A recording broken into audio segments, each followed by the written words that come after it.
ጤና ይስጥልን። መቼም ከቅርብ ጊዜ ወዲህ አካባቢያችን ላይ የኩላሊት ህመም ያለበት ሰው ማየት የተለመደ ሆኗል። ከዚህም አልፎ ደግሞ ተቸግሮ ለኩላሊት መታጠቢያ ወይም ዲያሊሲስ መንገድ ላይ የሚለምን ሰው በጣም እየጨመረ ነው ያለው። ይህም በሽታ ደግሞ አብዛኛውን ጊዜ እያስተዋልን ያለነው ወጣቶችም ላይ ሆኗል፣ በፊት እድሜያቸው የገፋ ሰዎች ላይ ቢሆንም። ለምንድን ነው የኩላሊት በሽታ እንደዚህ እየጨመረ ያለው? ምን አይነት ምክንያቶች ቢኖሩ ነው? ኩላሊታችንን የሚጎዱ ምን ነገሮች እየተጠቀምን ያለ ነው? መከላከልስ እንችላለን ነው የሚለውን አንስተን ዛሬ እንወያያለን። አብራችሁን ቆዩ። ይህ ዘመናዊ ህክምናን ከባህል ያስተምሮና ከህብረተሰብ ጤና አንጻር የምንቃኝበት እነሆኛ ፖድካስታችን ነው። እንዴት ናችሁ? ኩላሊት ህመም መቼም በምሰሩበት ቦታ በደንብ የምታዩት ነገር ይመስለኛል አይደለ? ኩላሊት መስራት አቅቷታል ወይም ፌል አድርጋለች ከሚለው ጥግ ካለው ወይም ደግሞ በቅርቡ ደግሞ ኢንፌክሽን ፈጥሮ ሊሆን ይችላል፣ የኩላሊት ጠጠር ሊሆን ይችላል፣ ሌሎችንም በደንብ የምናስተውላቸው ኬዞች ናቸው። ሚሉዬ በጣም በስቷል። ስፔሻሊ ደግሞ አንቺ እንዳልሽው የኩላሊት ፌል አረገ የሚባለው ነገር በጣም ኮመን እየሆነ መጥቷል አይደለ? እና ዛሬኛ ሞር ፎከስ አድርገን የምናወራው ስለ ኩላሊት ፌል ስለማድረግ ነው። ያው ፌል እያልን የምንጠቀመው ሰው በጣም ስለሚያውቀውና ፋሚሊየር ስለሆነ ነው። ኩላሊት ፌል አረገች ሲባል ምን ማለት ነው ከሚለው ስንነሳ እንግዲህ ኩላሊት ፌል አረገች የምንለው ስራውን መስራት አቆመች እንደማለት ነው። የኩላሊት ስራዎች ምንድን ነው ብለን ብንመጣ ቢያንስ ሜይንሊ 4 ዋና ዋና ስራዎች አሉ እንድንኖር የሚያደርጉ ማለት ነው። የመጀመሪያው ነገር የማያስፈልጉ ተረፈ ምርቶችን እንዲሁም መርዛማ ንጥረ ነገሮችን ከሰውነት ማስወገድ ነው። ከዛ በመቀጠል ደግሞ ሰውነታችን ውስጥ ያለውን የፈሳሽና የጨው መጠንን ማመጣጠን ነው አይደለ? ሌላው ደግሞ ሰውነታችን ውስጥ ያለውን የግፊት መጠንን ማመጣጠን የኩላሊት ስራ ነው። በመጨረሻ ደግሞ የተለያዩ ሆርሞኖችን በማመንጨት በቂ የሆነ ቀይ ደም ሴል እንዲሁም ደግሞ የአጥንታችን ጤና የተጠበቀ እንዲሆን ታደርጋለች ማለት ነው። ኩላሊት ፌል አረገች ስንል እነዚህ ነገሮች እንዳለ አፌክትድ ሆኑ ወይም ደግሞ ይህን ነገር መስራት አችልም ማለት ነው። ይሄ ከሆነ እንግዲህ ኩላሊት ፌል ማድረጓን ለማወቅ የተለያዩ ህክምናዎችን አድርገን ነው የምናውቀው። ግን በጣም ቀላል የምንለው ደማችን ውስጥ ደመን በመውሰድ ኬራቲን የሚባለውን አውቆ ከዛ እሱን ተደግፈን ደግሞ የኩላሊት የማጣራት አቅሟን ቼክ እናደርጋለን። በዛ ኩላሊት ፌል አድርጓል አላረገም ማለት እንችላለን። ኩላሊት ፌል አረገ ስንል ሜይንሊ 2 አይነት ኩላሊት ፌል የማድረግ ደረጃዎች አሉ ወይም ደግሞ አይነቶች አሉ።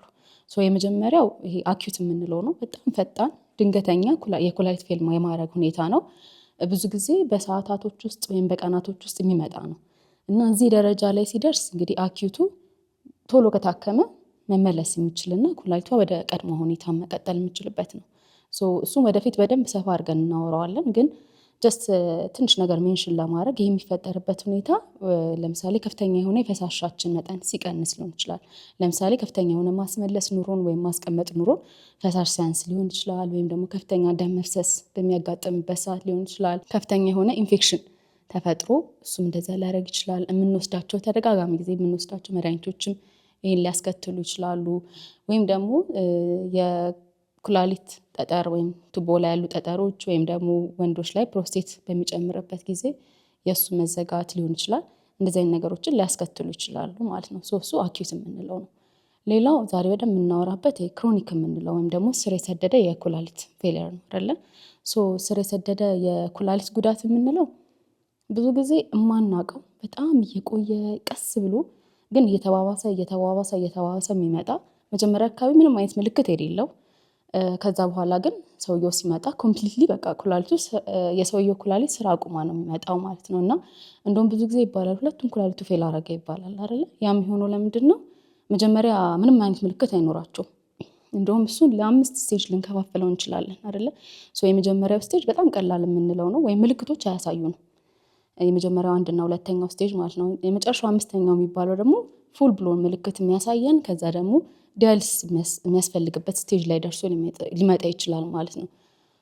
ኩላሊት ፌል ሲያደርግ የሚያሳዩ ምልክቶች ምንድን ናቸው? ከፊታችን የሚጀምር እብጠት፣ ወደታች የሚወርዱ እብጠቶች ሊኖሩ ይችላሉ።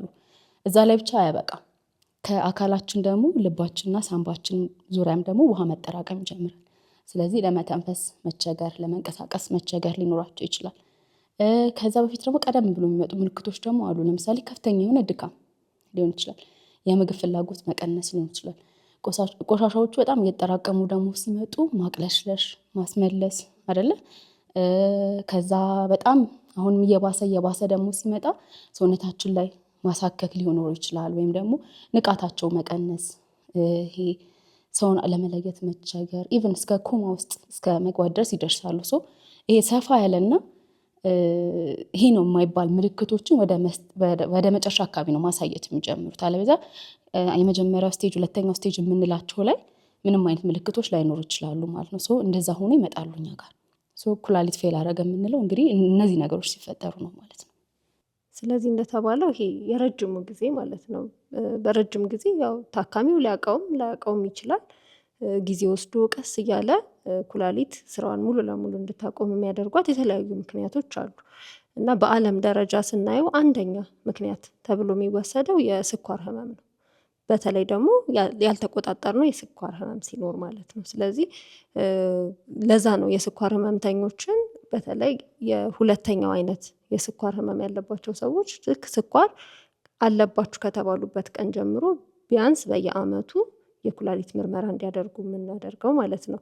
የአንደኛው አይነት የስኳር አይነት ከሆነ ግን መጀመሪያ ተይዘዋል ተብሎ ካወቁበት ከ5 ዓመት በኋላ ጀምሮ በየአመቱ ክትትል እንዲያደርጉ የሚደረገው ለዚህ ነው። ምክንያቱም በየትኛውም ሀገር በኢትዮጵያም ጭምር ማለት ነው ስኳር የመጀመሪያው ያልተቆጣጠርነው የስኳር አይነት ካለ እሱ የመጀመሪያው የኩላሊት ፌል የማድረግ ወይም ደግሞ ስራዋ እንድታቆም የሚያደርጋት ምክንያት ነው። በሁለተኛ ደረጃ የሚነሳው እንግዲህ ግሎሜሩሎኔፍራይትስ የምንላቸው አሉ። ያ ማለት የኩላሊት ውስጥ ያሉ የተሰራችባቸው ፈንክሽን የሚያደርጉ ማጣራቱን ምኑን የሚሰሩ አካላቶች አሉና እነሱ ሲታመሙ ማለት ነው። ይሄ ህመም በተለያየ ምክንያት ሊመጣ ይችላል። ግን በተለይ እንደኛ አይነት ሀገር ደግሞ ሲሆን ያላደገ ሀገር ደግሞ ሲሆን በኢንፌክሽኖች አሁን ህፃናት ላይ ቶንሲል አሟቸው ከዛ ልባቸው ታመመ እንደምንለው አይነት ኩላሊታቸውም ላይ ደግሞ የሚታመሙት ህመም አለ። ሰውነታቸውን የሚያሳብጥ እንደዚህ አይነት ምልክቶች የሚያመጡት ማለት ነው እና በሱ ምክንያት ደግሞ ኩላሊታቸው ፌል የሚያደርግ ሰዎች አሉ። ስለዚህ በሁለተኛ ደረጃ ግሎሜሩሎኔፍራይትስ የምንለው። በሶስተኛ ደረጃ አሁንም ኩላሊት ፌል እንዲያታረግ የሚያደርጋት በዓለም ደረጃ ሃይፐርቴንሽን ወይም ደግሞ የደም ግፊት ነው። ስለዚህ እንግዲህ ስናያቸው እነዚህ መተላለፍ ደም ግፊትም ስንል ያልተቆጣጠር ነው የደም ግፊት ሲሆን ማለት ነው። ለዛ ነው ምልክት ኖረም አልኖረም ደም ግፊት ከፍ በሚል ሰዓት እንቆጣጠር የምንለው። ከ5ቱ አካላት 5 ያጠቃቸዋል ብለን የምናስባቸው አሉ። እንግዲህ ቪዲዮ ሰርተንበታል ደም ግፊት ላይ፣ እሱን ሄደው ማየት ይችላሉ ተመልካቾቻችን። ግን ከ5ቱ አካላት አንዷ ኩላሊት ነች። ስለዚህ ለዛ ነው ደም ግፊት ኮንትሮል መደረግ አለበት፣ ቁጥሩ መቀነስ አለበት ሁልጊዜ የምንለው ማለት ነው። እና እነዚህን ስናያቸው ምንድነው ይሄ የሚተላለፉ በሽታዎች ሳይሆኑ ብዙ ጊዜ ለኩላሊት ፌል ለማድረግ የሚያደርሱት ተላላፊ ያልሆኑ በሽታዎች ናቸው። እና እንደሚታወቀው አሁን ደግሞ እኛ ደብል በርደን እየተባለ የምንጠራ ሀገር ሆነናል። ያኛውን ሳንቆጣጠር ኮሚኒኬብል ወይም የሚተላለፈውን በሽታ ሳንቆጣጠር አሁን ደግሞ ነን ኮሚኒኬብል የምንላቸው እነ ስኳር እነ ግፊት ደግሞ በደንብ ከፍ እያሉ ያለበት ሀገር እንደሆነ ይታወቃል። በዛ ምክንያት የኩላሊት ፌል የማድረግም ነገር እየጨመረ ድምፅ ስሙንም እየሰማን ያለበት ምክንያት እንግዲህ ይሄ ሊሆን ይችላል ማለት ነው። ኩላሊት ላይ ስናይ ብዙ ጊዜ ስር የሰደደ የኩላሊት ህመም የምንለው ወይም ደግሞ ክሮኒክ ኪድኒ ዲዚዝ የምንለውን ስናየው በዓለም ደረጃ ስናይ እንደው ከ100 ሰው 13ቱ ላይ ይገኛል ተብሎ ይታሰባል ማለት ነው ይሄ በሽታ። እንደ ኢትዮጵያ ላሉ እንደኛ አይነት ሀገር ላይ ደግሞ ከ100 ሰው 23ቱ በእንደዚህ አይነት በሽታ ሊጠቃ ይችላል ተብሎ ይታሰባል። ብዙ ቁጥር ነው። በእርግጥ ይሄ ቁጥር ከሆስፒታል የተገኘ ስለሆነ ብዙ ጊዜ ሆስፒታል ደግሞ የታመመ ሰው ነው የሚመጣው እና ምናልባት ቁጥሩ ከፍ ያለው ለዛም ሊሆን ይችላል። በእርግጥም ደግሞ በሽታውን በስቶም ሊሆን ይችላል። ሁለቱንም መያዝ አለብን ማለት ነው። ስለዚህ ያው ለእነዚህ ነገሮች አጋላጭ የሆኑት ብሩኪ እንደገለጸችው ብዙ ጊዜ ደም ግፊትና ስኳር በሽታዎች ናቸው ማለት ነው። 100 ሰው ስኳር ቢኖርበት 40 ሰው ከ20 እስከ 40 የሚሆነው መጨረሻ ላይ ከስኳሩ ጫና የተነሳ የኩላሊት በሽታ ይኖርበታል ማለት ነው። እና በእኛም ሀገር በ2020 የተጠኑ ጥናት ነበረ። ወደ ሰሜን ኢትዮጵያ አካባቢ የተሰሩ ጥናቶች ያሳያሉ እና ስኳር ያለባቸው ታካሚዎች ከነዛ ውስጥ ስንቶቹ የኩላሊት ህመም አለባቸው ተብሎ ተጠንቶ ከ100ዎች ውስጥ 17ቱ ላይ ተገኝቷል ማለት ነው። ይህም ሰፋ ያለ ቁጥር ነው። ስለዚህ በጣም ጫናው እየጨመረ ያለ ነገር ነው ማለት ነው በዚህ ስናየው። ስለዚህ አንድ ሰው ያው የኩላሊት ህመም አለበት፣ ኩላሊቱ መስራት አቁማለች ብለን ዲያግኖሲስ የምናረገው ወይም ደግሞ የምናረጋግጠው እንዴት ነው ስንል ትጁ ቅድም ጠቃቅሰሻል በተወሰነ መልኩና የተወሰነ ለመጨመር ያህል አንደኛው ኩላሊት ስራዋን እየሰራች ነው አይደለም የሚለው ሬናል ፋንክሽን ቴስት የምንለውን እንሰራለን ማለት ነው። እሱ ውስጥ አንደኛው ሴረም ክሪያቲኒን የምንለው ነው የእሱ መጨመር። በደንብ እንከታተል። ሁለተኛ ደግሞ እንግዲህ ኩላሊት እንደ ወንፊት ነች አይደል? ማጣራት ነው ስራው። ስለዚህ እያጣራች ነው አይደለም የሚለውን ግሎሜሩላር ፊልትሬሽን ሬት ወይም ደግሞ ይሄ የማጥለል ነገሯን የማጣራት ነገሯን የሚለካ እሱን ቴስት እንሰራለን ማለት ነው። ሌላ ብዙ ጊዜ እንደውም ተመልካቾች ይህንን ሰምተውት ያውቃሉ እርግጠኛ ነኝ። ይሄ 24 ሰዓት የቆየ ሽንት ይዛችሁን ይባላል አይደል? ለምርመራ የምናደርገው ውስጡ ፕሮቲን ወይም አልቡሚን የምንለውን ነገር ለመመርመር ነው ማለት ነው። ስለዚህ ኩላሊት እንደ ማጣሪያ ነች ካልን መውረድ የሌለባቸው ነገሮች አሉ በሽንት ማለት ነው። ተመልሰው እዛው መቅረት ያለባቸው ሳይዛቸው ትልልቅ የሆነ ተመልሰው ወደ ሰውነታችን መግባት ያለባቸው ነገሮች። አሁን ኩላሊት በጣም ከመጎዳቷ የተነሳ እሱንም ማሳለፍ ትጀምራለች ማለት ነው። ስለዚህ እሱን የ24 ሰዓት ሽንት ወይም የአንድ ቀን ተጠራቅሞ እዛ ውስጥ መጠኑን እናገኘዋለን። ልናገኘው የምንፈልገው መጠን ኖርማል የሚያስብለዋለን። ከዛ በላይ ግን እያለፈ ሲሆን እሱም አንድ የኩላሊት መጎዳትን የሚያሳየን ነገር ይሆናል ማለት ነው። ሌላ ከዚህ በፊት ከታሪክ አንጻር ወደኋላ ተመልሰን ልንጠይቅ እንችላለን። ኩላሊት ታማሚ ታማችኋል ተብሎ ተነግሯችሁ ያውቃል ወይ የሚለውን ነገር፣ ከዚህ በፊት የተሰራ ክሪያቲኒን ካለ ከአሁኑ ጋር ማወዳደር፣ ምን ያህል ተጎድቷል፣ በምን ያህል ጊዜ ምን ያህል ጨመረ የሚለውን ለማወቅም ይረዳናል ማለት ነው። ሌላው ልንመረምር የምንችለው ነገር አልትራሳውንድ ነው አይደለ? በአልትራሳውንድ የኩላሊት መጠንን እንለካለን። ኩላሊት መጠን አላት። ከዛ መጠን ያነሰ ብዙ ጊዜ ሁሉም በሽታ አይደለም ግን አብዛኛው በሽታ ላይ ኩላሊት ስራዋን ወደ ማቆም ስትሄድ በጣም እየተጎዳች ስትሄድ ሳይዟ ወይም ደግሞ መጠኗ እየቀነሰ እያነሰች ትሄዳለች ማለት ነው። ስለዚህ አንዱ ኩላሊት ነው እንደዚህ ሆነ፣ ሁለቱ ነው እንደዚህ ሆነ ብለን ቼክ እናደርጋለን ማለት ነው። ሌሎች ደግሞ ቲጁ ብለሻል ቅድም የኩላሊት ስራዎች ማጣራት ከሆነ ማሳለፍ ከሆነ ባለማለፉ የሚፈጠሩ ነገሮች አሉ፣ ወይም ኤክሰስ በማለፍ የሚፈጠር ነገር ይኖራል ማለት ነው። ስለዚህ አንደኛው የደም ማነስ ሊሆን ይችላል። ስለዚህ የደም ማነስ አለ የለም የሚለውን እንመረምራለን። ሌላው ለአጥንት ጤና ይጠቅመናል ብለናል ኩላሊት አይደል? ቫይታሚን ዲ ኮንትሮል ከሚያደርጉልን ነገሮች አንዱ ኩላሊት ስለሆነች ማለት ነው። ስለዚህ የቫይታሚን ዲ እጥረት መኖር አለመኖሩንም በዛው እንመረምራለን። ሌላ በጣም የኤሌክትሮላይት ምንላቸው መዛባት ሊኖር ይችላል። ፖታሽየም የመጨመር ሌሎቹ የመቀነስ ነገር ሊኖር ይችላል። እሱንም እንመረምራለን። ተያያዥ የሆኑ ኩላሊት ሊሰራቸው የሚገቡ ግን ባለመስራቷ የሚመጡ በሽታዎችንም በዚሁ ምርመራ እናደርጋለን ማለት ነው። ስለዚህ እነዚህን ቁጥሮች አሏቸው። ከት ፖይንት ምንድነው? ከቶፍ ምንላቸው ወይም ከዚህ በታች ሲሆን ከዚህ በላይ ሲሆን በቃ ኩላሊት እየሰራች አይደለም ስራዋን በአግባቡ ብለን የምንወስደው። ልክ እዚህ ላይ ሬናል ሪፕሌስመንት ቴራፒ ወይም ኩላሊትን የሚተካ ሕክምና ያስፈልጋል ምንልበት ደረጃ ልንደርስ ይችላለን። ይህ ማለት ንቅለ ተከላ ሊሆን ይችላል ወይም የኩላሊት ማጠብ ወይም ደግሞ ዲያሊሲስን ሊሆን ይችላል ያስፈልጋል ምንልበት ደረጃ ምንደርስባቸው ነጥቦች አሉ ማለት ነው። ስር ሰደድ የኩላሊት ፌለር ምክንያቶች ብለን የጠቀስናቸው ነገሮች አሉ አይደል? አሁን ስኳር፣ ግሎሜሩሎኔፍራይተስ፣ ግፊት ብለናል። ግን በዚህ ብቻ አይበቃም፣ የተለያዩ ናቸው። ለምሳሌ ሰውነታችንን በራሱ የሚያጠቃ በሽታ ቢኖርበት ኮመዲያውን እንደ ሉፐስ አይደለ ካለ ወይም የተለያዩ ካንሰሮች ወይም የተለያዩ ኢንፌክሽኖች፣ አንዳንድ ጊዜ ደግሞ ኢቨን ምክንያታቸውን የማናውቃቸው ነገሮችም የኩላሊት ችግር ሊያመጡ ይችላሉ። ወይም ደግሞ ቅድም ያልኳቸው ለጊዜያዊ ኩላሊት ችግርን የሚያመጡ ግን ካልታከሙ ደግሞ ዘላቂያዊ የሚሆኑ ችግሮች እስከ ቀላል የምንለው ለምሳሌ አሁን የኩላሊት ጠጠር አለ አይደለ? እሱ ለራሱ ትሪት ካልተደረገ ኩላሊት ፌለር የሚያመጣት ነገር አለው። ሰው ምክንያቶቹ በጣም ብዙ ናቸው። በዋነኝነት ኩላሊት ጠጠር በደንብ ያለ ነገር ነው። ውሃ ማንጠጣም፣ ጣፋጭ ነገር በጣም እንወስዳለን አይደል? ጫ ያለበት ነገር በጣም እንመገባለን። መድኃኒቶቻችን አሁን በቀላሉ ፋርማሲ ሄደን መድኃኒት ገዝተን እንወስዳለን።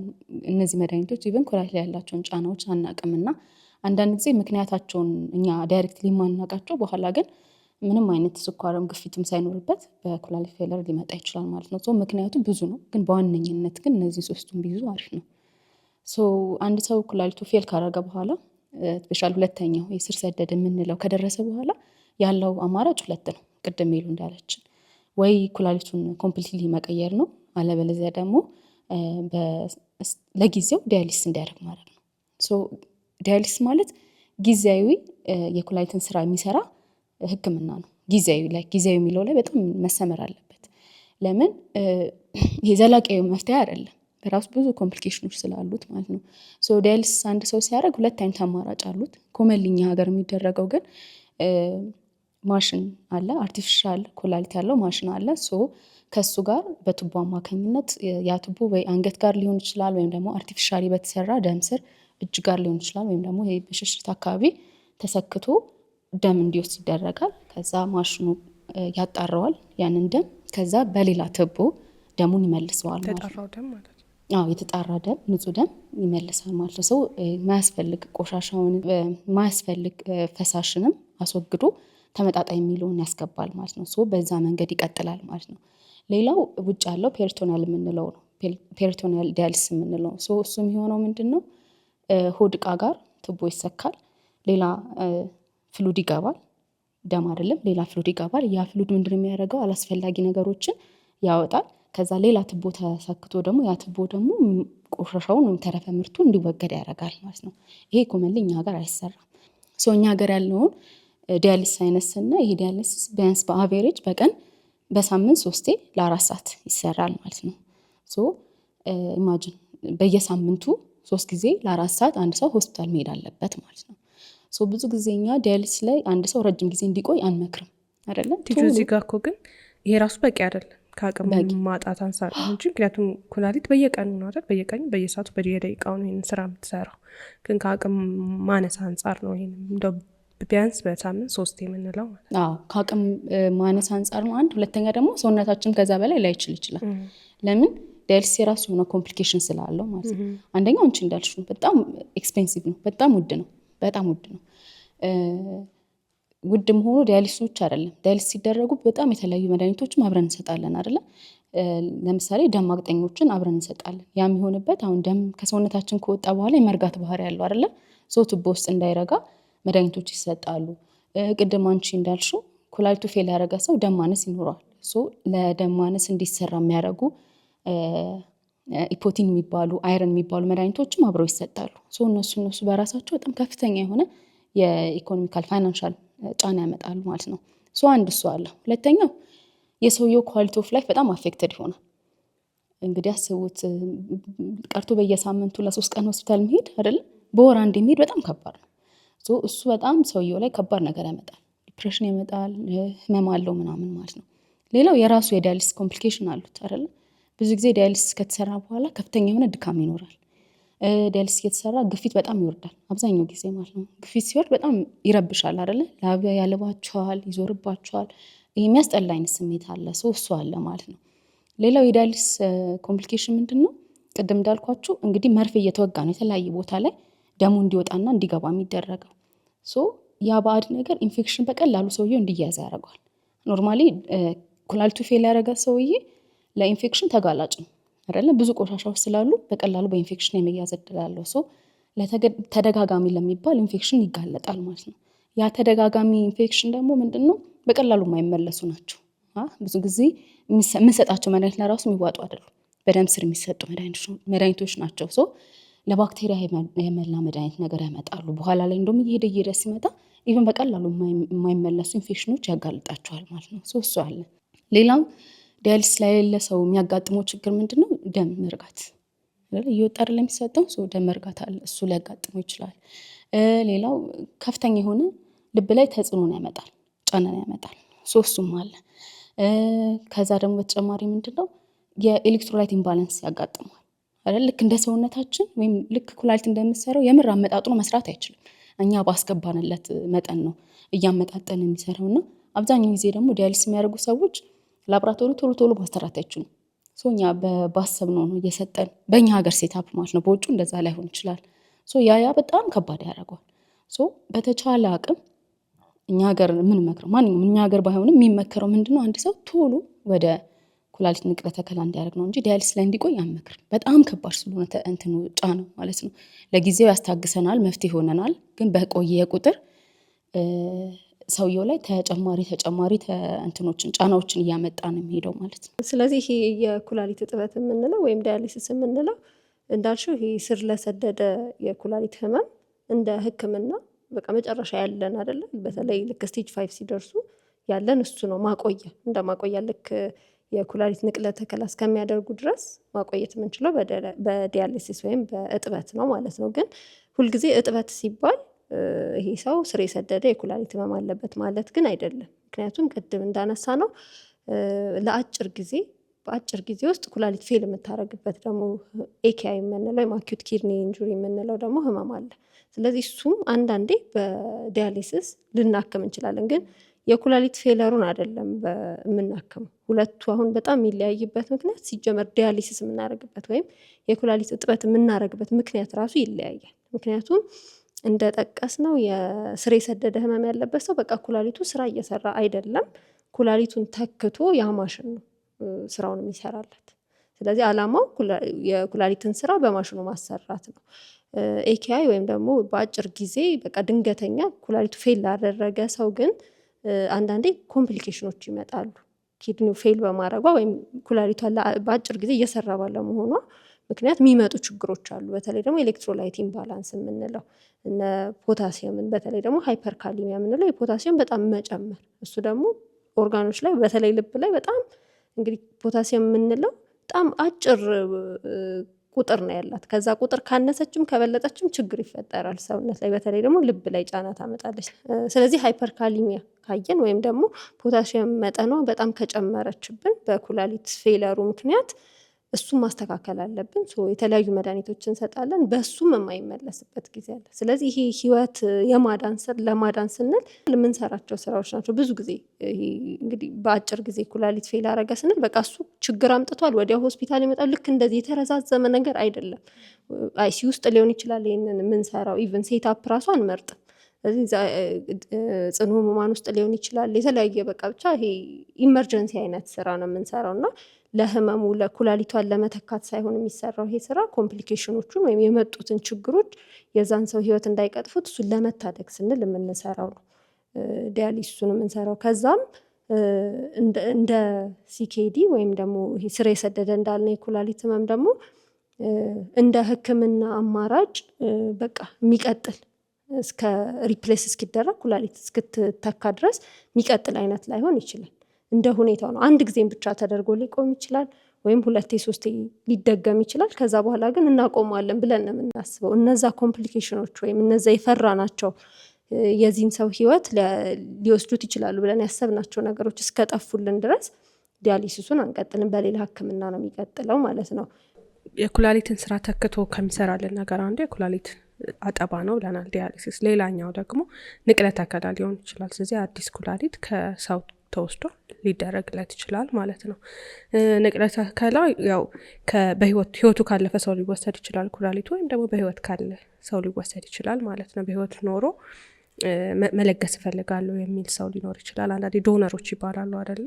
ስለዚህ ዶነር ሊስት ላይ ገብቶ መለገስ የሚችል ሰው ይኖራል ማለት ነው። በእኛ ሀገር ብዙ ጊዜ የሚታሰበው ይሄ ንቅለ ተከላ የሚደረገው ውጭ ሀገር ብቻ ይመስለናል እና እኛ ሀገር ውስጥም ግን ይደረጋል። ይሄ ንቅለ ተከላ ህክምና አንድ ቦታ ነው ብቻ የሚሰጠው፣ ግን ቅዱስ ጳውሎስ ሆስፒታል ውስጥ ንቅለ ተከላ ህክምና ይደረጋል፣ ይሰጣል ማለት ነው። እኛ ሀገር ላይ የሚቻለው ያው ቤተሰብ ነው መለገስ የሚችለው ማለት ነው። ቤተሰብ ማለት ባል ለሚስት፣ ሚስት ለባል ይችላል፣ ወይም ደግሞ ዙሪያው ያሉ ቤተሰቦች ወንድም ለእህት፣ እንደዚህ ወንድም ለወንድም አይነት ነገር ነው። እናት አባት እዛው ቤተሰብ አካባቢ ያለ ነው። ለምንድን ነው ከዛ ውጭ የማይሆንበት? ያው አቢዩዝ ይደረጋል አይደለ? በገንዘብ ኩላሊት መገዛት፣ ለዛ ሲባል የተለያዩ ወንጀሎች መሰራት ሊኖሩ ይችላሉ። የሚደረገው እኛ ሀገር እስካሁን እዛው ዘመድና ቤተሰብ አካባቢ ያለ ሰው መለገስ ይችላል ማለት ነው። ስለዚህ ቲጁ ቅድም ብለሽዋል አይደለ? ትራንስፕላንት ነው ዋና፣ ወይም ደግሞ ይሄ ንቅለ ተከላ ነው ዋናው። የአንድ ሰው ኩላሊት መስራት ካቆመ በኋላ ዋና ህክምና እሱ ነው መሆን ያለበት። ስለዚህ የኩላሊት ፌል የማድረግ ስቴጁን እያየን ወይም ደግሞ ይሄ ስር የሰደደው የኩላሊት ህመሙን ደረጃ እያየን ቀድመን ማዘጋጀት አለብን፣ መንገር አለብን ይሄ አማራጭ እንዳለ ማለት ነው። ዲያሊሲስም ኢቭን ከመጀመሩ በፊት፣ ምክንያቱም ዲያሊሲስ ሳይጀምሩ ንቅለ ተከላ ያደረጉ ሰዎች ሞር ከንቅለ ተከላው በኋላ የተሳካ ውጤት የምናይባቸው ናቸው። ወይም ደግሞ ዲያሊሲሱ በተጀመረ በ6 ወር ውስጥ ቢቻል ንቅለ ተከላ ያደረጉ ሰዎች የተሻለ ውጤት የምናየው እነሱ ላይ ነው ማለት ነው። ከዛ ባይረፍድ ጥሩ ነው። ይሄ ይሳካል ማለት አይደለም፣ የተሻለ የሚሆነው በእነዚህ ጊዜ ውስጥ ብናደርግ ነው ማለት ነው። ስለዚህ ንቅለ ተከላ ከማድረጋችን በፊት የሚደረጉ ምርመራዎች ይኖራሉ ማለት ነው። ስለዚህ ለጋሽ ይኖራል፣ ተቀባይ ደግሞ ይኖራል ማለት ነው። ስለዚህ ለጋሾቹ ላይ ምን አይነት ምርመራዎች እናደርጋለን? የሚያልፉበት እንዴት ነው? ዛሬ አሁን ኩላሊት ፌል ስላደረገ ንቅለ ተከላ ብር ስላለሽ ዛሬ የምታደርጊው ነገር አይደለም። ረጅም የሆነ ምርመራ ሂደትን ይፈልጋል ማለት ነው። ስለዚህ የእነዚህ ምርመራዎች ውስጥ የሜዲካል ምርመራ ወይም ደግሞ የውስጥ ደዌ ምርመራ ሊባል ይችላል፣ የሰርጂካል ምርመራ ወይም ደግሞ ኢሚኖሎጂካል ምርመራ ምንለው አለ። እና ሳይኮሎጂካል ምርመራ ወይም የስነ ልቦና ምርመራዎችን እናደርጋለን ማለት ነው። ስለዚህ የመጀመሪያው ነገር የምናደርገው የስነ ልቦና ምርመራዎችን ነው የምናከናውነው ለለጋሹም ለተለጋሹም ሰው ማለት ነው። ስለዚህ ከለጋሹ ጋር ምንድነው የስነ ልቦና ምርመራ ላይ የምናደርጋቸው ነገሮች? አንደኛ አይምሮ ጤነኛ ነው ወይ ይሄ ሰው? ምክንያቱ አንዳንድ ጊዜ ተገዶ እንዳይሆን የመጣው ከፈቃዱ ውጪ እንዳይሆን የመጣው እሱን እርግጠኛ መሆን ይኖርብናል ማለት ነው። ከዛ ደግሞ ለረጅም ጊዜ ማለት ኩላሊቱን ከሰጠ በኋላ በአንድ ኩላሊት እንደሚኖር አምኖበታል ወይ? ሌላ የህክምናው ፕሮሰስ ወይም የምርመራዎች ብዙ ምርመራ ይላካል፣ ብዙ ላቦራቶሪ፣ ብዙ ወጪ የሚያስወጡ ነገሮች አሉ። ስለነሱ እርግጠኛ ያውቃል ወይ? ስለዚህ አውቆ መስማማት አለበት ማለት ነው። ኢንፎርሜድ ኮንሰንት የምንለው ማለት ነው። ዝግጁ ነው ወይ? ከዛ በኋላ ላለው ነገር ዝግጁ ነው ወይ? ለህክምና ፕሮሰሱ ዝግጁ ነው ወይ የሚለውን በደንብ በስነ ልቦና ባለሙያ ምርመራም ይደረጋል፣ ምክርም ይሰጣል ማለት ነው። ስለዚህ ይሄ ለለጋሹ የሚደረግ ነው። ለተቀባዩም ደግሞ አንዳንዴ ይሄን ሁላ ፕሮሰስ ካለፈ በኋላ የሰው ኩላሊትም ከተቀበለ በኋላ ላይሰራ ይችላል አይደለ? ፌል ያደርግ ይችላል ድጋሚ። እሱም እንዳለ ያውቃል ወይ የሚለው ነገር፣ ሌላ ፕሮሰሱን ያውቃል ወይ? ረጅም ጊዜ እንደሚወስድ ምልሽ የታመመ ሰው ስለሆነ ይሄ ነገር አለ ሲባል ቶሎ እንዲደረግለት ሊፈልግ ይችላል። ግን ቶሎ የማይሆንበትም ምክንያት ፕሮሰሶቹን በደንብ ማስረዳት ያስፈልጋል ማለት ነው። ስለዚህ ስነ ልቦና ድጋፍ በደንብ ሊደረግለት ይገባል። ገንዘብ እንደሚያስፈልግ፣ ገንዘብ እንደሚያስወጣ፣ ጊዜ እንደሚወስድ፣ ትዕግስት እንደሚፈልግ ይሄ ፕሮሰስ በደንብ ኢቫሉዌት ይደረጋሉ፣ ምክር ይሰጣቸዋል ማለት ነው። ሌላው ደግሞ የውስጥ ደዌ ህክምና ይደረግላቸዋል ማለት ነው። ወይም ምርመራ፣ ህክምና ከምንለው ምርመራ ይደረጋል። ምርመራዎቹ ምንን ያካትታሉ? ለምሳሌ የሚለግሰው ሰው ስኳር አለበት ወይ፣ ደም ግፊት አለበት ወይ፣ የልብ ህመም አለበት ወይ የሚለውን ምርመራ እናደርጋለን። ኩላሊቱ የሱ ራሱ ጤነኛ ነው ወይ? ምክንያቱም በእኛ ሀገር ስናየው አብዛኛው ጊዜ እንትን የለንም አይደል፣ ክትትል የለንም። ስለዚህ ኩላሊቱ ሰላም ነው ወይ፣ ምን ችግር አለ የሚለውን ምርመራ ይደረጋል ማለት ነው። ከዛም በተጨማሪ ደግሞ ሰርጂካል የምንላቸው ምርመራዎች፣ ምክንያቱም የዚህ ሰውዬ ኩላሊት ተወስዶ ነው ሌላው ጋር የሚገባው አይደለ? ስለዚህ የደም ስሮቹ ኩላሊቱ ላይ ያሉት የደም ስሮች ልክ ናቸው ወይ የሚለውን ምርመራ እናደርጋለን። ሰርጂካል ኢቫሉዌሽን የምንላቸውን እናደርጋለን። ሌላው ኢሚኖሎጂካል ምርመራዎች የሚባሉ አሉ። ምን ማለት ነው? ለምሳሌ እኛ አሁን ጉንፋን ሲይዘን የሚያመን ህመም የሚሰማ ምንድን ነው? ቫይረስ ይገባል አይደለ? ቫይረስ ሰውነታችን ውስጥ ያለ ነገር አይደለም በተፈጥሮ አይደል? ሰውነታችን እሱን ለማውጣት ይታገላል ማለት ነው። በሁለቱ መካከል የሚደረገው ጦርነት እኛን ህመም ውስጥ ይከተናል አይደል? ታመመ የሚባለው አንድ ሰው እሱ ነው። ሰውነታችንና ከውጭ የገባው ነገር በሚያደርጉት ትግል ማለት ነው። ስለዚህ ይሄም የሰውነቱ የእሱ አካል አይደለም፣ ከሌላ ሰው የሚወስደው ነው። ስለዚህ የተወሰደውን ነገር ሰውነት እንደ ባዕድ ቆጥሮት እንዳያስወጣው ወይም ሪጀክት እንዳያደርገው ኮምፓተብል ናቸው ወይ፣ እሱ ለሱ መስጠት ይችላሉ የሚለውን ኢሚኖሎጂካል ምርመራዎች፣ አንደኛው የደም አይነታቸው ኮምፓተብል ነው ወይ፣ ሌላኛው ደግሞ ኤችኤል የምንለው ነገር አለ። ስለዚህ እሱ ኮምፓተብል ነው ወይ የሚለውን ምርመራዎች ይደረጋሉ። እነዚህ ምርመራዎች ሀገር ውስጥ ያሉ አሉ፣ ውጭ ሀገር ተልከው ደግሞ ምንጠብቃቸው ምርመራዎችም ይኖራሉ ማለት ነው። የእነሱ ኮምፓታቢሊቲ ይታያል ማለት ነው። ይሄ ከሆነ በኋላ ነው ወደ ንቅለ ተከላው የምንሄደው። በእነዚህ ሁላ ያለፈ ሰው፣ በእነዚህ ስቴጆች ያለፈ ሰው አሁን መስጠት ይችላል ሲባል ንቅለ ተከላው ይደረጋል። በሰርጀሪ ተሰርቶ የኩላሊት ልገሳው መደረግ ይችላል ማለት ነው። ከዛ በኋላ ምንድነው የምናደርገው? ክትትል ይኖራቸዋል አይደለ? የለገሰው ሰው በ3 ሳምንት መጀመሪያ እንደለገሰ ያው ይታያል። ከዛ በኋላ ፎሎ አፕ ተደርጎ ከዛ ከሆስፒታል ከወጣ በኋላ ደግሞ በ3 ሳምንት፣ በወር፣ በ3 ወር፣ በ6 ወር፣ በአመት፣ በየአመቱ እየተባለ ክትትል ይደረግለታል ማለት ነው። ብዙ ጊዜ ለጋሾች አንድ ኩላሊት ስለሆነ ያላቸው ከሌላው ሰው በተለየ ኪድኒያቸው ቶሎ ፌል ያደርጋሉ ወይም ደግሞ ኩላሊታቸው ቶሎ ለህመም ይጋለጣሉ ተብሎ ጥናት ተጠንቶ ነበረ እና ለ10 ዓመት ለ15 ዓመት ፎሎ ተደርገው ከሌላው ህዝብ የተለየ አንድ ኩላሊት ስላላቸው ብቻ የሚያጋልጣቸው ነገር የለም። አጋላጭነት ሁኔታው በዛ ልክ አይደለም ማለት ነው። እሱም አንድ ነገር ነው። ሌላው ከለጋሹ ከተቀባዩ አንጻር ደግሞ የሚደረጉ ምርመራዎች አሉ። ተቀባዩ ያው ከተቀበለ በኋላ እና ከሆስፒታል ከወጣ በኋላ በሳምንት 2 ይመጣል። ከዛ ደግሞ በየሳምንቱ እያለ በየወሩ፣ በየ3 ወሩ፣ በየ6 ወሩ እያለ በደንብ ኢንቴንሲቭ የሆነ ክትትል ያስፈልገዋል። ለምን? ለእድሜ ልክ የሚወስዳቸው መድኃኒቶች አሉ አይደለ?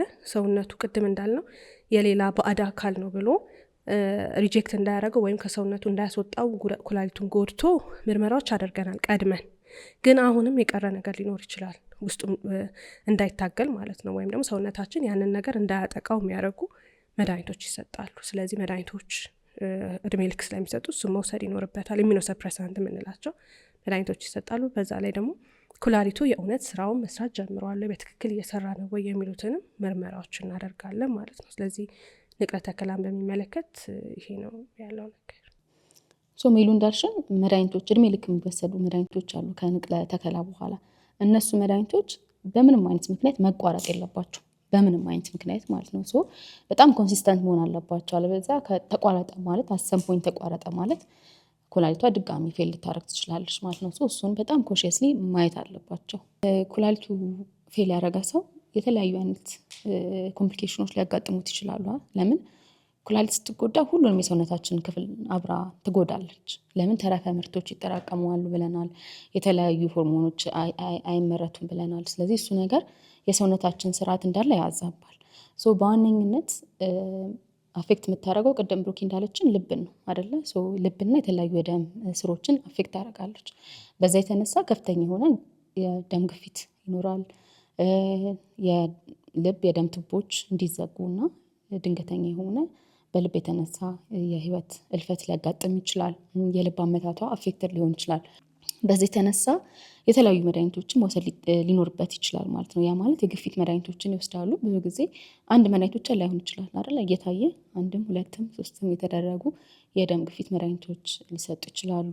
የመርጋት ችግር ካለ የሚያቀጥኑ መድኃኒቶችን፣ ሌላ ደግሞ የልብ አመታት ላይ ችግር ካለም ለሱ የሚሰጡ መድኃኒቶች አሉ ማለት ነው። እነሱም አሉ። እነዚህ ህክምናዎች የሚደረጉ እንግዲህ እንደተባለው ዳያሊስ ላይ ያሉ ሰዎች ነው። ለምን? የመጨረሻው ስቴጅ ላይ ለደረሰ ሰው ዳያሊስ ካላረገ በህይወት መቆየት ስለማይችል ማለት ነው። እሱ አለ። ሌላ ሁለተኛው ችግር ሜሉ እንዳልሽን የደም ማነስ ነው አይደለ? የሚያስፈልገው ፕሮቲን የተባለ ሆርሞን ስለማይመነጭ እንዲሁም ዳያሊስ ስለሚያደርግ ከፍተኛ የሆነ የደም ማነስ ይኖርባቸዋል። በዛ የተነሳ እኛ እንደምንወስደው አይረን በእንክብል ፎርም እየተወሰደ ማስተካከል አይቻልም። በደም ስር የሚሰጡ የፕሮቲን እና አይረን ነው የሚያስተካክሉት ማለት ነው። እሱን መውሰድ ሊኖርባቸው ይችላል። አብዛኛው ጊዜ ዳያሊስ የሚያደርጉ ቀን ነው የሚሰጡት ማለት ነው። እነሱም አለ ማለት ነው። ሌላ ተጨማሪ እንደ ኮምፕሊኬሽን የምናየው የአጥንት ጤና ጋር ተያይዞ ነው አይደለ? ስለዚህ የካልሽየም ማነስ፣ የፎስፈረስ መብዛት ሊኖረው ይችላሉ። ስለዚህ ካልሽየም እና ቫይታሚን ዲ፣ ቅድም ቫይታሚን ዲ አክቲቬት የሚያደርገው ኩላሊት ነው እያልን ነበረ ከዚህ በፊት በሰራነው ቪዲዮ ማለት ነው። ስለዚህ ቫይታሚን ዲ ይወስዳሉ። እንዲሁም ደግሞ ካልሽየምን በእንክብል ፎርም እንዲወስዱ ይደረጋሉ። ከፍተኛ የሆነ ማነስ አንዳንድ ጊዜ ሊያጋጥማቸው ይችላሉ። የዛን ጊዜ ደግሞ በደም ስር እንዲሰጥ እናደርጋለን ማለት ነው። ሌላ ደግሞ የፎስፈረስ የሚባል የሰውነታችን ውስጥ ያለ ኤሌክትሮላይት መዛባት ሊያጋጥመን ይችላሉ። የዛኔ ደግሞ ፎስፈረስን ባይንድ አድርጎ የሚያስወጣልን መድኃኒቶችም ሊሰጡ ይችላሉ። በነገራችን ላይ ዳያሊስ ላይ ያለ ወይም ደግሞ ኩላሊቱ ፌል ያደረገ ሰው በጣም ከህክምናውም ከዲያሊሱም በላይ ሌላው ቻሌንጅ የሚሆንባቸው አመጋገባቸው በጣም ሪስትሪክትድ የሆነ ነው የሚሆነው። ለምሳሌ ውሃ በጣም አብዝተው መጠጣት አይችሉም፣ 1000 ጊዜ ቢጠማቸው ማለት ነው አይደል? እኛ እንደውም ማክሲመም በቀን ከ1 ሊትር በላይ ማክሲመም ነው፣ እሱም ላይወስድ ይችላሉ። በጣም እሱም አሁን ኩላሊት ፌል ሲያደርግ ቅድም ሜንሽን ያላረግነው ምልክቶች ምንድን ነው? ሽንት መሽናት ያቆማሉ አይደለ? አንዳንዶቹ በጣም ጠብ ሊሆን ይችላል፣ አንዳንዶች ደግሞ ኮምፕሊትሊ ሽንት አይኖራቸውም። ስለዚህ ሽንት አልኖራቸውም ማለት ፈሳሽ አይወጣም ማለት ነው። ያችን ዳያሊስ ቀን ጠብቀው ነው ያ ፈሳሽ የሚወጣው። ፈሳሽ ማብዛት የለባቸውም። ያ ማለት ሻይም ሆነ ምንም ትኩስ ነገርም ሆነ ጁስም ሆነ ምንም ተደማምሮ ብቻ ከዛች ከተሰጣቸው ሊሚት በላይ መውሰድ አይችሉም፣ ቢጠማቸው ማለት ነው። ለምን? ሂዶ ስለሚጠራቀም ማለት ነው። በጣም ፍሉድን ሪስትሪክት እናደርጋለን እንደ ህክምና። ሌላው ደግሞ የሚወስዱት ምግቦችም ሪስትሪክትድ ይደረጋል። ለምሳሌ የፎስፈረስ በጣም መብዛት ያለበት ሰው ስጋ መጠኑ እንዲቀንስ ሊደረግ ይችላል። ወተት እንደዛ ማለት ነው። ቅድም ብሩኪ እያለችን ነበር አይደለ? ፖታሽየም የሚባል ኤሌክትሮላይትም ሊዛባ ይችላል። ለምን? ፖታሽየም የሚወጣው በሽንት በኩል ነው። ያ ሰው ያልሸና ማለት ሰውነት ውስጥ ከፍተኛ የሆነ የፖታሽየም መጠራቀም ይኖራል ማለት ነው። ፖታሽየምን ይጨምራሉ ተብሎ የሚታሰቡ ምግቦች አሉ አይደለ? ለምሳሌ ቀላል የምንለው ሙዝ፣ ከዛ አቮካዶ የመሳሰሉት ፍራፍሬዎች ይጨምራሉ። እሱንም በጣም መጠንቀቅ አለበት ማለት ነው። አደሴም ታይም ደግሞ ዳያሊስ የጀመረ ወይም ደግሞ ኩላሊቱ ፌል ያደረገ ሰው የምግብ አፕታይቱ በጣም ዝቅተኛ ነው። ምግብ አይበላም፣ ክብደቱ በከፍተኛ ሁኔታ ይቀንሳል አይደለ? እሱንም ባላንስ ማድረግ ይኖርበታል ማለት ነው። እንደዚህ አይነት ሬስትሪክሽኖች አሉ። በምግብም ማስተካከል ይኖርበታል ማለት ነው። እነዚህ ነገሮች እየታዩ ጨው ባይወስዱ ይመከራል። ኦልሬዲ ዳያሊስ ላይ ያሉም ሰዎች ኩላሊታቸውን ፌል ያደረገው ሰዎች ጨው እንዲወስዱ አይመከርም። ለምን ቢባል አንደኛ ያው ጨው ወሰድም ማለት ከፍተኛ የሆነ ውሃ ወደ ደም የመጠራቀም ነገር አለው። ስለዚህ ጨው እንዳይወስዱ ነው የምንመክረው ማለት ነው። ሌላ ደግሞ ጥማት ያመጣል አይደል ጨው ስንወስድ። ስለዚህ ፈሳሽ መውሰድ ስለማይችሉ እሱንም በጣም ሬስትሪክትድ መሆን አለባቸው። ሌላው ኮምፕሊኬሽን ምንድነው? ፈሳሽ ሊጠራቀም ይችላል በተለያየ ምክንያት፣ በአመጋገባቸው ሊሆን ይችላል፣ ወይም ደግሞ ቅድም እያልን ነበር አቅም ከሌላቸው በሳምንት 3 ላያረጉ ይችላሉ። ስለዚህ ያ ሊያጠራቅም ይችላል እና ፍሉድ ኦቨርሎድ ሲኖር ወይም ፈሳሽ ሲጠራቀም ደውን ያለን ኦፕሽን ዳያሊስ ማድረግ ነው። በዳያሊስ መልኩ ፈሳሹ እንዲወጣ ማድረግ ነው። ሌላው ችግር ምንድነው? ከፍተኛ የሆነ ቶሎ የሚነሳ ኢንፌክሽን ይኖርባቸዋል። ስፔሻሊ ዳያሊስ ከጀመሩ በኋላ ኢሚኒቲያቸው ይወርዳል አንደኛ፣ ሁለተኛ ደግሞ ባዕድ ነገሮች ስለሚገቡ ማለት ነው። ስለዚህ ለኢንፌክሽን በቀላሉ የመጋለጥ ነገር አላቸው። በጣም በርደን፣ ከፍተኛ የሆነ በርደን ታማሚው ላይ፣ ከዛ ደግሞ ሲል ቤተሰቡ ላይ፣ ሲል ደግሞ ሀገር ላይ ያመጣል ማለት ነውና በጣም ይሄ እርዳታ የሚፈልግ አይነት ሕክምና ነው። አሁን ደግሞ ቅድም አንቺ እንዳልሽንም በጣም ብዙ ሰው በህዝብ በሽታ እየተጠቃ ነው። ነገኛ ላይ ምን ሀፕ እንደሚያደርግ አናውቅምና ስፔሻሊ ብዙ ሰው ዲያሊስ ለሚቆይበት ምክንያት እሱ ነው። ለምን ኦልሬዲ አቅማቸውን ዲያሊስ ላይ ይጨርሳሉ። ኩላሊት ትራንስፕላንት ማድረግ ይቸገራሉ እዛው ላይ ስለሚጨርሱ ማለት ነው። በተቻለ አቅም ይሄ በነፃ ቢያንስ ዲያሊስ የሚደረግበት ተቋም ቢከፈት። አሁን በሲስተር ትዕግስት የተነሳ ዘውዲቱ ሜሞሪያል ሆስፒታል እንደዚህ አይነት እርዳታ አለ። ግን የተወሰኑ ሰዎችን ብቻ ነው እሱ መርዳት የሚችለው አይደለ? ሁሉንም ሰው ማከም አይቻልም። እና ቢቻል መንግስት ላይ ብቻ አይደለም ህብረተሰቡም ተሰባስቦ ተረባርበን አይደለ? መንግስትም እንደዚሁ እገዛ ተደርጎ የተለያዩ በነፃ የሚሰጡ ተቋማቶች ቢኖሩ ቢያንስ የዚህን የገንዘቡን ነገር እዚህ ማስቀራት ስለሚቻል ሰው ቶሎ ሕክምና አግኝቶ ትራንስፕላንት እንዲያደርግ ይረዳል ማለት ነው። ስለዚህ እስካሁን ያልናቸውን ነገሮች ስናይ ኩላሊት ምን ያክል ስራ እንደምትሰራ ነው ማየት የምንችላል። ማለት ያው አይታወቅም፣ የሆነን ነገር ሉዝ ስታረጊው ስታጩ ነው ብዙ ጊዜ የሚታይሽ እና ኩላሊት ባይኖር ብለን እንደማሰብ ማለት ነው። የዛሬውን ፕሮግራም ስንሰራ እየተሰማን ያለው ስሜት እና ስለዚህ ቀድመን ይሄ ህመም እንዳይመጣ ማድረግ የምንችላቸው ነገሮች ግን አሉ። ስለዚህ የመጀመሪያው ነገር ያው ኩላሊት ሲባል ሃይድሬሽን ነው ወይም ውሃ ነው፣ ከውሃ ጋር ትገናኛለች። ስለዚህ ውሃ በደንብ መጠጣት ያስፈልጋል።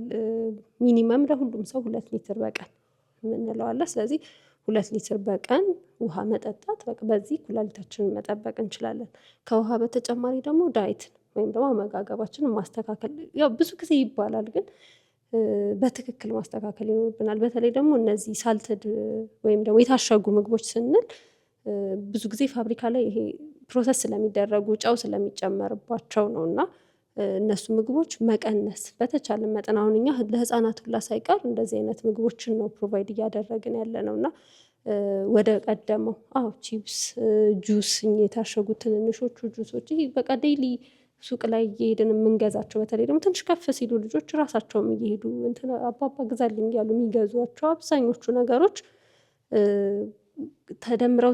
ተደምረው ያው ችግሩ እንደዚህ አይነት ህመሞች በአንዴ ራሳቸውን አይገልጡም፣ ጊዜ ይፈልጋሉ እና አመጋገባችንን በጣም ማስተካከል አለብን። ወደ አትክልት፣ ወደ ፍራፍሬ፣ ወደ ቀደመው ነገር፣ ወደ ጥራጥሬ ወደ እነሱ ብንመለስ፣ ፕሮሰስ የተደረጉ ነገሮችን የተወሰነ ብንቀንስ፣ ያው ሁሌ እኮ ከልክሏቸው አይደለም፣ ግን አብዛኛውን ጊዜ የተሻለ ጤናማ የሆነ ምግብን መመገብ።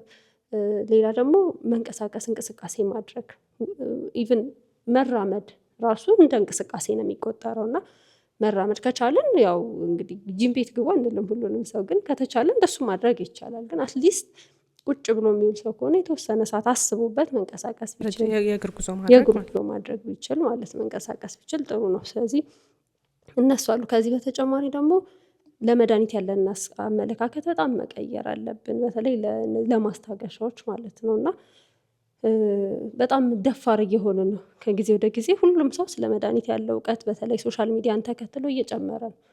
ስለዚህ የመድኃኒት ስሞችን አሁን ሁላችንም እናውቃለን። ፋርማሲ ሄደን እንትን ስጠኝ፣ ይሄኛው ካያስታግስልኝም ይሄኛውን እያለን እንደፈለግን አማርጠን ገዝተን የምንወስድበት ጊዜ ነው እና እነሱ ነገሮች ተደምረው ኩላሊታችን ፌል እንድታደርግ ያደርጋሉ። ኩላሊት ደግሞ ምንድን ነው?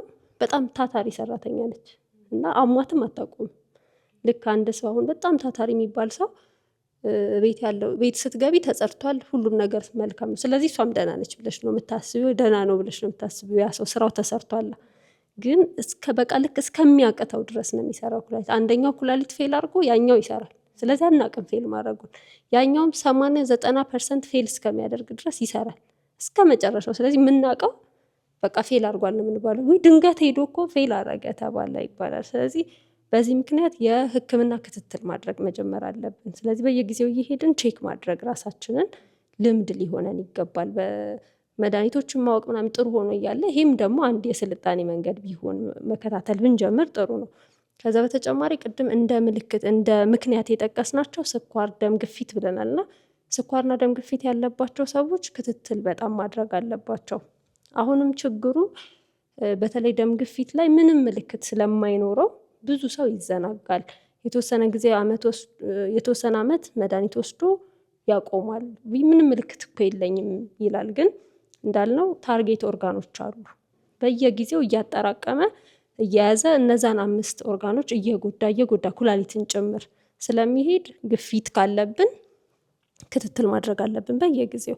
ስኳር ካለብን ምክንያቱም እያልን ያለ ነው ይህንን በሽታ የሚያመጡት አንኮንትሮላል ቁጥጥር የሌለው ስኳር፣ ያልተቆጣጠር ነው ግፊት ነው ይህንን ችግር እየፈጠረ ያለው። ስለዚህ ተቆጣጥሮ መኖር ስለሚቻል በየጊዜው ክትትል ማድረግ መቆጣጠር ያስፈልጋል። ሌላ ለኩላሊት ፌል ማድረግ ወይም ደግሞ የኩላሊት ስራ ማቆም ኮንትሪቢዩት ከሚያደርጉ ነገሮች ደግሞ ሲጋራ ማጨስ፣ አልኮል መጠጣት፣ የተለያዩ ድራጎችን መውሰድ፣ እነዚህ ነገሮች በጣም እንግዲህ ከሚጎዱት ብዙ አካላት ውስጥ አንደኛዋ ደግሞ ኩላሊት ነች እና ሲጋራ ማቆም ሙሉ ለሙሉ ማቆም። አልኮልም አሁን ሪሃቢሊቴሽን ሴንተሮች አሉ አይደለ? የተለያየ ድረግ የሚጠቀሙ ካሉ አልኮል የሚጠቀሙ ካሉ ሪሃቢሊቴሽን ሴንተሮች ጋር መሄድ መጀመሪያ መወሰናል ሱሰኛ ነኝ ብሎ ማመን፣ ከዛ ለማቆም መወሰን፣ ከዛ በኋላ ደግሞ እርዳታ መጠየቅ በጣም የተሻለ ሆኖ ይገኛል። ከዚህ በተጨማሪ ደግሞ የሽንት ቱቦ ኢንፌክሽኖች እንደ ቀላል የምናያቸው ነገሮች ማለት ነው። አሁን ላይ በተለይ ሽንት ቱቦ ኢንፌክሽን ካለ ችግር የለውም በቅርንፉድ እንደዚህ አድርጉ፣ ታጠቡ፣ እንደዚህ አድርጉ የሚባሉ ነገሮች አሉና እሱ አያስኬድም። በቃ መታከም አለበት። ምክንያቱም ያልታከመ የሽንት ቱቦ ኢንፌክሽን ወደ ላይ የመሄድ ኩላሊት ጋር የመድረስ ኩላሊት ፌል እንድታደርግ የማድረግ ኩላሊት ጋር ኢንፌክሽን የማምጣት ቴንደንሲ ያለው። ስለዚህ እንደዚህ አይነት ኢንፌክሽኖች ችግሮች ሲመጡ ቶሎ ሄዶ ሕክምና ላይ መታከም ያስፈልጋል። ሌላው ደግሞ እንደ ቀላል ሌላ የምንቆጥራቸው የማስታወክ የተቅማጥ ህመሞች አሉ። ብዙ ጊዜ ሰው ተቅማጥ ሲይዘው ፋርማሲ ሄዶ የባክቴሪያ እያለ የሚገዛው መድኃኒት አለ። ግን ለተቅማጡ ባክቴሪያውን ከመግደል ይልቅ ሞር የሚያሳስበን ሰውየውን የሚጎዳው ውሃ ማጣቱ ነው። እንዳልነው ደግሞ ይሄ ነገር በጣም ከፍተኛ ከሆነ ኩላሊትን በአጭር ጊዜ በ1 ቀን በ2 ቀን ውስጥ ፌል እንድታደርግ ያደርጋታል። ስለዚህ ይሄ ደግሞ ቅድም እንዳልነው ለህይወት የሚያሰጋ የሚገል አይነት ህመም ነው። ስለዚህ ሁልጊዜ ተቅማጥ ልጆቻችንንም ሲይዝብን እኛም ስንታመም ቶሎ ብለን ኦአርኤስ ገዝተን መተካት። ማስታወክ፣ ትውከትና ተቅማጥ ያለው ሰው ካለ ሕክምና መውሰድ ከተቻለ ወዲያው መውሰድ፣ ማቆያ ከተባለ ግን መተኪያ የሚሆኑ እንደ ኦአርኤስ ያሉ ሕክምናዎችን መውሰድ በጣም የተሻለ ይሆናል። የዛሬው ፕሮግራማችን እንግዲህ የተከታተላችሁትን ይመስላል። ሌሎች ጋር ይሄ ፕሮግራም እንዲደርስ ሼር ማድረግ አይርሱ። አስተያየት ካለ ደግሞ የኮሜንት ሴክሽናችን ላይ ያስቀምጡልን። ሰብስክራይብ የሚደረግ። መልካም ቆይታ